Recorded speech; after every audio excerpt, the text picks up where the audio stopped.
Le lundi 19 décembre 2022 s'est tenue à l'hôtel Concorde à Lomé la cérémonie de remise de prix de la toute première édition du prix Ago de littérature. Sauf que pour cette toute première édition du prix Ago de littérature, c'était 95 manuscrits qui ont été reçus. Et après, il y a eu une toute première shortlist de 11 œuvres finalement. Mais la tâche n'a vraiment pas semblé aisée pour les membres du jury. Et donc, malgré vents et marées, ils sont quand même arrivés à bon port. Ils ont quand même su proposer une liste de finalistes que nous allons découvrir ce soir. Et donc ce soir, c'est 2 pays frères qui s'affirment. Ce soir, c'est 6 œuvres qui sont en jeu.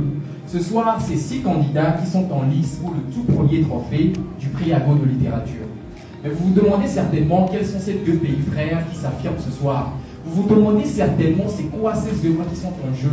Vous vous demandez certainement qui sont les auteurs de ces œuvres-là. Eh bien, mesdames et messieurs, j'ai une réponse pour vous et je vais inviter Aïe Renaud Doussavi une fois encore à nous satisfaire, à satisfaire notre curiosité et surtout à satisfaire sous vos ovations. Dans une salle comblée, la cérémonie fut riche en suspense et en intermède. Eh bien, j'ai mis ma main à la table de la littérature. Elle m'apporte celle qui m'apporte passion, sensation, vibration et évasion.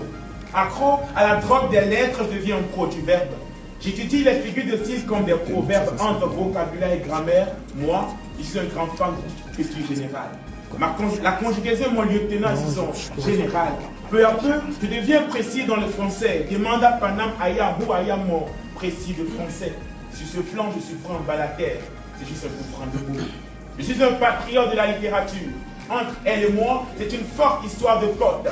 Je t'apporte dans la balle des syllabes pour marquer vos êtres de bien-être. Eh bien, naître dans ce monde de ma lettre m'a fait comprendre qu'il faudrait entreprendre, entrer et prendre les mots, puis peindre les mots dont vous souffrez et souffler. En criant nos écrits qui décrivent le cri des sangs des innocents qui s'attendent sur tes écrits. En particulier, je vis ce que je crée ce que je vis, je sais ce que mon ciel ne sait pas que je sais, mais pourtant je le sais. Vous ne pouvez rien comprendre car c'est ma petite philosophie. Je suis le petit slameur, le marchand du bonheur. Je n'ai que ce VA dans les cœurs. J'ai l'armentin et la mousson, le ciel avait pour chanter. Au ciel de midi, j'entendrai ma poésie et quand le képi deviendra pique, il me fera chanter cette belle mélodie. En tant que fils, service des coutumes, mon art s'exprime.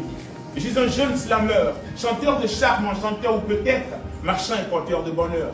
J'offre des cordes, des stars au cœur. Ma poésie, elle a un visage, je voyage à travers tous les âges. Mes rimes s'exposent quand le rythme de ma voix s'impose. Un style frais, un style vrai. Si t'es vrai, sache que t'es en mode 5 étoiles. Moi, je suis Béton, le père de la nature. Je viens du marché du feu, Zosimé. Je viens d'Aklayakou, mais Aklakou. Si le parfum du mystère de mes mots vous rend malade, c'est normal. Mon art est un pays. Si vous aviez le cœur meurtri, venez, allons faire un tour dans sa capitale. Bonsoir. Être un poète, c'est lire le monde, l'écrire, le décrire, à l'oral ou à l'écrit, peu importe. Être un poète, c'est se glisser dans la peau, dans le cœur, dans le corps de quelques âmes meurtries, y trouver une place et semer quelques grains de forêt. Être un poète, c'est porter 1000 croix au milieu de 1000 ombres. Être un poète, c'est marcher nu dans l'abîme infernal, avec des étincelles au creux des yeux, en espérant toucher la normale. Être un poète, ce n'est pas facile, et ça n'a rien de difficile. Être un poète, c'est se réveiller à 4 heures du matin, pour écrire l'aube naissante, ou répéter le crépuscule d'antan, pendant que le couple d'à côté joue le second tour de son jeu de Jean Barbère. Être un poète, c'est faire pipi au lit. Ah oui, être un poète, c'est se promener dans le quartier, avec ou sans caleçon, peu importe. Être un poète, c'est jouer aux jeux de société. Diaskele, Maya Novi, Maya Fofo, bébé Loubé, qui tombe les dado. En vrai, être un poète, c'est être comme cet enfant innocent, se laisser aller au rythme du temps. Être un poète, ce n'est pas facile, et ça n'a rien de difficile. Pour vous, en vrai, c'est quoi être un poète? Merci.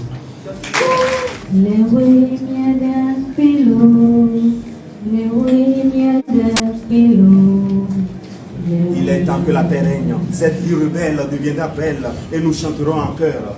Ensemble nous sommes plus forts. Ensemble, nous sommes plus frères. Ensemble, nous vivons 1000 vies. Avec Farida, la lionne, la femme à la voix d'un lion. Merci.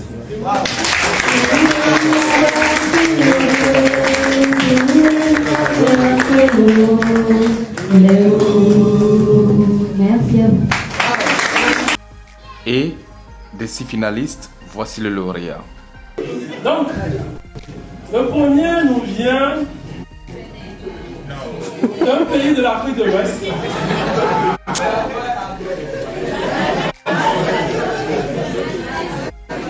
Un pays qui était sous le protectorat allemand.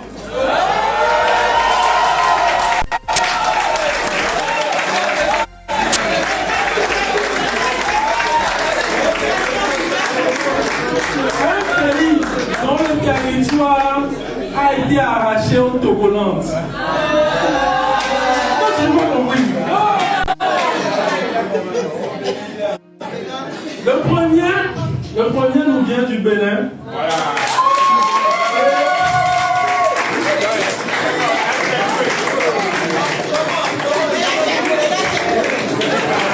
Les gars sont en train de parler dans la langue. Là, c'est loué.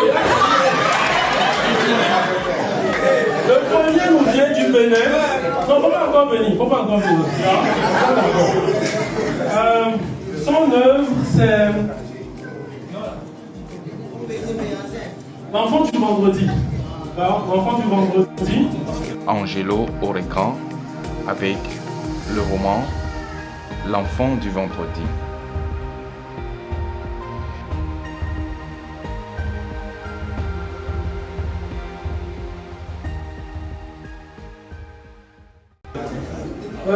Ce qui a fait la différence, c'est la maturité du style. Nous avons en deuxième position Omar Boimé avec Souvenance d'enfant. En troisième position, Marlène Douty avec Apocalypse 12, 9, une pièce de théâtre.